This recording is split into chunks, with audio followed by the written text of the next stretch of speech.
on one finger.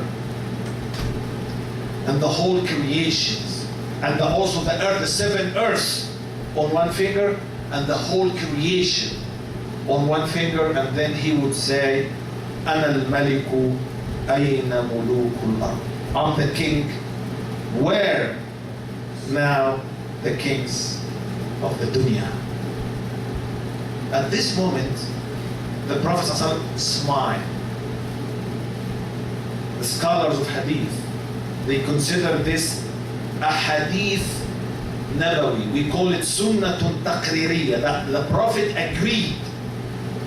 When the Prophet listened to it, before this incident, that hadith was hadith Israeli, narrated by Bani Israel.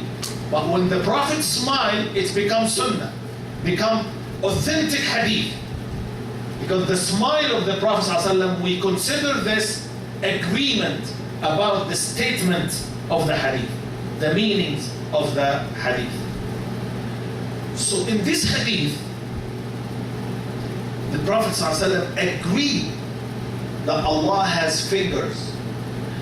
Do we have the ability to imagine finger able to carry the 7 heavens?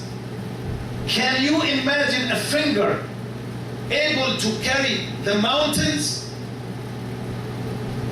We don't have the ability even to imagine. Then what can we do? We agree and we describe Allah like this, and we bend our mind to go behind or to think in the sensitive, dangerous area. Otherwise, we will be from the people of innovations. And we might be from the people of kufr. This is something very sensitive, but very important to learn. It is very sensitive, but it's very important to learn. Let me give you a rule, very simple, very simple. Any description or any name that you've been asked about this name, about Allah, ask yourself one question or answer saying, if Allah described himself by this, then I describe him by this. If the Prophet named Allah this or described Allah by this, I do. Otherwise, I don't. So I just copy what's in the Quran, what's in the Sunnah. For example, I will ask you now, because it's very sensitive. I'm telling you and I'm warning. Okay? When I ask you now, does Allah laugh? Now, all of us, we have to be one of 2 persons. Either you know the evidence and the proof about the answer yes, or you have to say, if Allah described himself that he laughs, then he laughs. If the Prophet described him that he laughs, then he laughs. And we do not know deeper than this, and we can't imagine the details of his laughing. Now the question again, does Allah laugh? Who said yes? Who else said yes? Okay, let me ask you, what's your proof that Allah laughed? Do you have a verse in the Quran or an authentic hadith in the Sunnah that Allah laughed?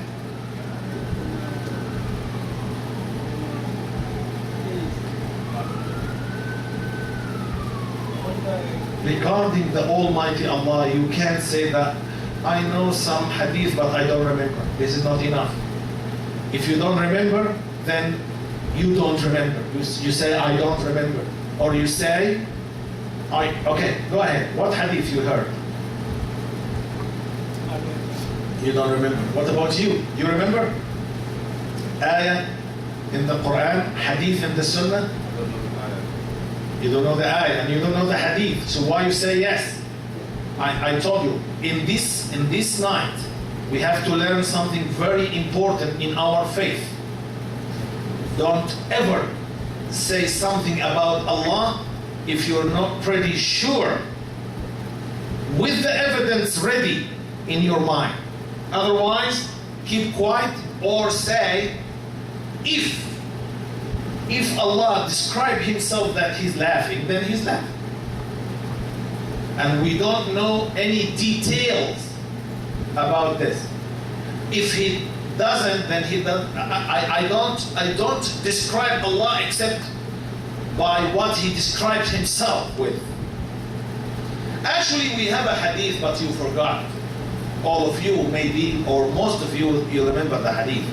Remember when the Prophet ﷺ mentioned the person in the desert and he lost his camel and he has all of his belongings, food, drinks, water, everything, and he lost the camel and he stayed under the tree waiting for the death, and suddenly he found the camel, he found his life, until the degree that mistakenly, instead of saying Allahumma anta rabbi wa ana abduk, he said it opposite way. He said Allahumma anta abdi wa ana rabbuk.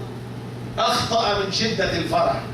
The happiness, the suddenly happiness make him make this mistake. The Prophet said, لَاللَّهُ أَشَدُّ فَرَحًا. فرح. لَاللَّهُ أَشَدُّ فَرَحًا. That this is the description of al-farah, to be happy. But the description of laughing, the Prophet mentioned in the other hadith that Allah يضحك الله لرجلين يقتل أحدهما الآخر ويدخلان الجنة. Allah subhanahu wa ta'ala would laugh for two persons. One of them killed the other, but both will enter the Jannah. Al-Qatil wal-Maqtul. You know who those two could be? A person who fight in the Muslim army against the kufr, and he killed, the kafir killed the Muslim. The kafir killed the Muslim, so he's shaheed. He's martyr, inshallah. So he will go to the Jannah. And then the kafir killer revert to Islam. And then he fight with the Muslim army, and then he get killed. So Allah subhanahu wa ta'ala laugh for them and tell both of them, take the hands of your brother and enter the Jannah. Al-Qatil wal-Maqtul. So the Prophet ﷺ mentioned that Allah laughs.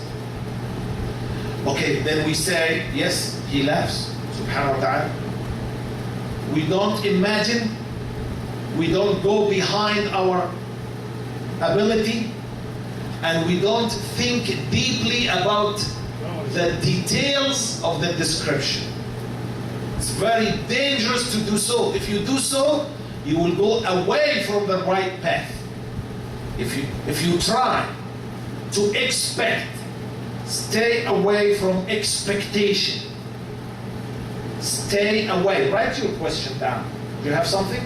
No, just maybe I don't know. I just want to show because we don't have knowledge about this. Like what the Shaykh on the lecture, that they said the last person who goes to Jannah, how will he go to Jannah? I think that this like talk about that, Allah smiling for how the person needs to get in Jannah. Okay. But I don't know But this hadith has no the description of laughing. The hadith that we mentioned. Okay. Anyway, if you have any questions, just write it down or try to remember. We have the questions in the end. Whatever description or whatever name that Allah named